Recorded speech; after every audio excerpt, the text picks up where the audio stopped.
Welcome to YouTube channel English with Khokon. আসসালামু আলাইকুম প্রিয় শিক্ষার্থী, তোমরা সবাই কেমন আছো? আশা করি সবাই ভালো আছো। আজকে আমি ডিগ্রি সেন্সিনের কম্পারেটিভ ডিগ্রি নিয়ে আলোচনা করব। শুরুতে আমি কম্পারেটিভ ডিগ্রির গঠন সম্পর্কে আলোচনা করছি, অর্থাৎ কম্পারেটিভ ডিগ্রি স্ট্রাকচার সম্পর্কে জানবো। তো কম্পারেটিভ ডিগ্রি শুরুতে আমরা কি পাই? সাবজেক্ট পাই, এরপর একটা ভার্ব পাবো, এরপর অ্যাডজেক্টিভে কম্পারেটিভ রূপ, এরপর আমরা কি পাবো? দেন এনি আদার অথবা দেন মোস্ট আদার, সর্বশেষ আমরা বাকি যে অংশটা থাকে ওই অংশটা আমরা এখানে লিখবো। সেক্ষেত্রে মাঝে মাঝে প্রিপোজিশনাল প্রেস থাকে, অনেকগুলো প্রেস, অন্যান্য প্রেস থাকে। তো প্রিয় শিক্ষার্থী, এখানে আমি 4টা এক্সাম্পল দিছি, অর্থাৎ পজিটিভ থেকে কম্পারেটিভ কিংবা সুপারলেটিভ থেকে কম্পারেটিভের 4টা এক্সাম্পল দিছি। 4টা এক্সাম্পলে আমরা যদি 4টা এক্সাম্পল আলোচনা করি তাহলে আমরা সহজে কম্পারেটিভ ডিগ্রি করতে পারবো। এছাড়া কম্পারেটিভ ডিগ্রির আরেকটা স্ট্রাকচার রয়েছে, সেখানে পজিটিভ থেকে কম্পারেটিভ দুই মধ্যে তুলনা, সেটা আমরা পরে ক্লাস আলোচনা করব। এখন আমরা শুরুতে 1 নম্বর স্ট্রাকচার এক নম্বরের এক্সাম্পল চলে যাচ্ছি। দেখো, প্রথম এক্সাম্পল কি আছে? No other man in the village is as wise as he. প্রিয় শিক্ষার্থী, তোমরা সহজে ধরতে পারছো এটা কোন ডিগ্রিতে আছে, এখন পজিটিভ ডিগ্রিতে আছে। এটাকে আমরা যদি কম্পারেটিভ করি, শুরুতে আমরা কী বসাবো? সাবজেক্ট। সাবজেক্ট হিসেবে আমরা কী পাবো? ওই যে আমি গত 2 ক্লাসে বলেছি যে পজিটিভ ডিগ্রির সর্বশেষ অ্যাজ যেটা আছে তারপরে যে অংশটা, যে ওয়ার্ডটা আছে বা যে প্রেসটা থাকবে ওটাই সাবজেক্ট হিসেবে আমরা দেবো। এখানে কি আছে? হি। তাহলে হিকে আমরা কী হিসেবে নিছি? সাবজেক্ট হিসেবে। এরপর আছে ভার্ব। ভার্ব বলতে এখানে কোনটাকে বলেছে? ইজকে বোঝানো হয়েছে। আমরা ভার্ব লিখবো, হির সাথে কী বসবে? ইজ বসবে। ভার্ব কিন্তু সাবজেক্ট অনুসারে বসবে। এরপর আমরা কি লিখবো? অ্যাডজেক্টিভের কম্পারেটিভ রূপ। এখানে অ্যাডজেক্টিভ বলতে দুই আছে মাঝখানে যে ওয়ার্ডটা আছে এটা অ্যাডজেক্টিভ, এটা পজিটিভ ডিগ্রি পজিটিভ রূপ আছে, কম্পারেটিভ ডিগ্রি আমি কম্পারেটিভ রূপ লিখবো। যেটি ওয়াইজের সিলেবল একটা ওয়াইজ, আমরা কোনো খণ্ড আকার বলতেছি না, এখানে ওয়াইজ বলতে এক টানে বলতেছি, এবং সিলেবল অর্থাৎ সিলেবল একটাই। তো ওয়াইজে যদি একটা সিলেবল হয় সেক্ষেত্রে আমরা আর বা ইয়ার যোগ করবো। সেখানে কম্পারেটিভ করতে হলে আমরা এখানে ওয়াইজের সাথে আমরা কী যুক্ত করবো? ওয়াইজ আছে, শুধু আর যুক্ত করলে হয়ে যাবে, ওয়াইজ আর। এরপর আমরা কী লিখবো? দেন এনি আদার অথবা দেন মোস্ট আদার। তো দেন এখানে কি দেন এনি আদার হবে না দেন মোস্ট আদার হবে, তা নির্ভর করবে এখানে নো আদার আছে কিনা কিংবা ভেরি আছে তাই এটার উপর। এখানে যদি নো আদার থাকে তাহলে আমরা দেন এনি আদার লিখবো, আর যদি ভেরি থাকে তাহলে আমরা এখানে দেন মোস্ট আদার লিখবো। তো আমরা এখানে যেহেতু নো আদার আছে তাহলে আমরা এখানে কী লিখবো? Than most other, than most than any other, than any other. যেহেতু এখানে নো আদার আছে তাহলে আমরা এখানে কী লিখবো? দেন এনি আদার, দেন এনি আদার। এরপর বাকি যে অংশটা আছে দেখুন, আমরা এখানে নো আদার পরিবর্তে এখানে আমরা দেন এনি আদার, নো আদার থাকার কারণে আমরা এখানে দেন এনি আদার লিখছি। এবার wiser adjective comparative wiser comparative wiser লিখছি, এরপর হি লিখছি। বাকি আছে কি? Man in the village, man in the village. প্রিয় শিক্ষিতরা, এরপর আমরা 2 নম্বর এক্সাম্পল নিয়ে আলোচনা করতেছি। দেখো 2 নম্বর এক্সাম্পল কী আছে? Very few poets in Bangladesh are as great as Nazrul. এটাও পজিটিভ ডিগ্রি। তো পজিটিভ ডিগ্রি এখানে ভেরি ফিউ আছে, ভেরি ফিউ পোয়েটস আছে। ভেরি ফিউ পোয়েটসের কারণে এখানে কি আছে?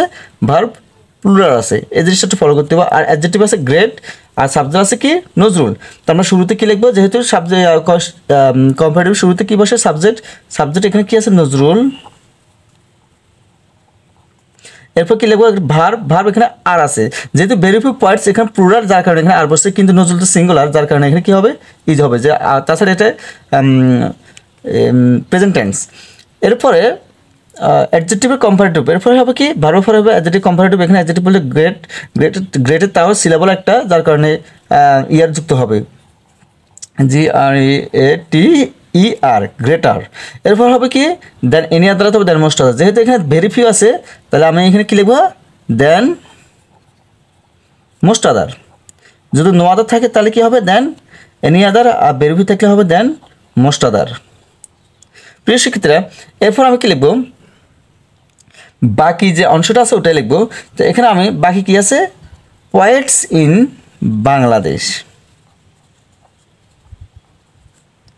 Poets in Bangladesh.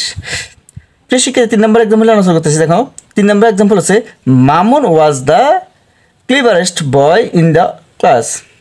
এখানে দিয়ে আছে অ্যাডজেক্টিভ সুপারলেটিভ আছে, নিশ্চয়ই এটা সুপারলেটিভ ডিগ্রি, এই সেন্টেন্সটা হচ্ছে সুপারলেটিভ ডিগ্রি। তাহলে আমরা এটা কম্পারেটিভ করতে হলে শুরুতে কি বসাতে হবে? সাবজেক্ট। যে কোনো ডিগ্রি হোক না কেন আমরা যদি কম্পারেটিভ করি সেখানে শুরুতে আমরা কি বসাবো? সাবজেক্ট। সাবজেক্ট হচ্ছে মামুন। দেখো সুপারলেটিভ ডিগ্রি সাবজেক্ট শুরুতে থাকে মামুন, মামুন। এরপর হচ্ছে ভার্ব কি আছে এখানে? ওয়াজ, যথারীতি এখানে ওয়াজ বসবে। এরপর হচ্ছে অ্যাডজেক্টিভের কম্পারেটিভ রূপ। এখানে দেখো ক্লেভারেস্ট, ইএসটি সুপারলেটিভে বসে আর ইয়ার বসে কম্পারেটিভে। তাহলে আমি যদি এটাই অ্যাডজেক্টিভ, এই অ্যাডজেক্টিভে যদি আমি কম্পারেটিভ করতে চাই তাহলে এখানে আছে ক্লিভারেস্ট সুপারলেটিভ রূপ। আমরা যদি কম্পারেটিভ করি তা হবে ক্লিভারার।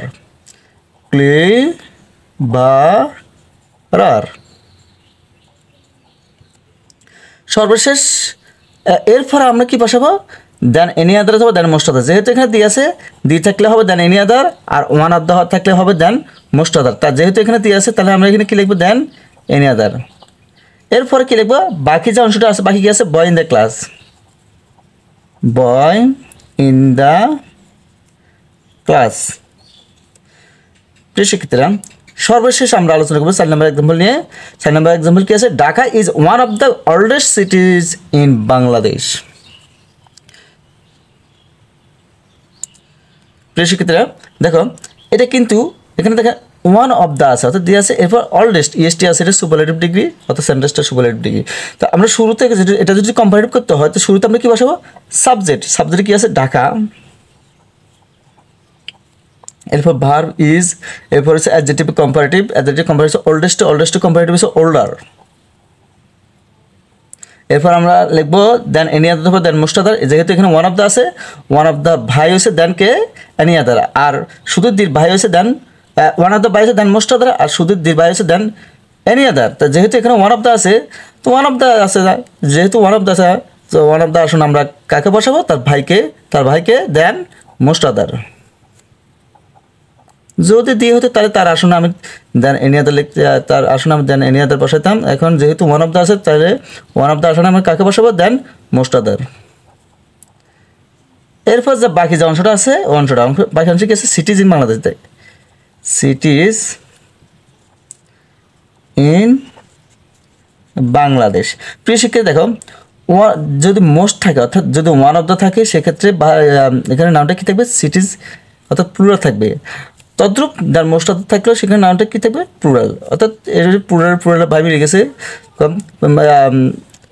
এরপর দি থাকলে ভার্ব থাকবে সিঙ্গুলার, আর দেন ইনে থাকলে ভার্ব কী থাকবে? সিঙ্গুলার। এক্ষেত্রে ভেরি ফিউ পয়েন্টস দেখো, ভার্ব প্লুরাল, নোয়াদা থাকলে ভার্ব কী হয়? সিঙ্গুলার।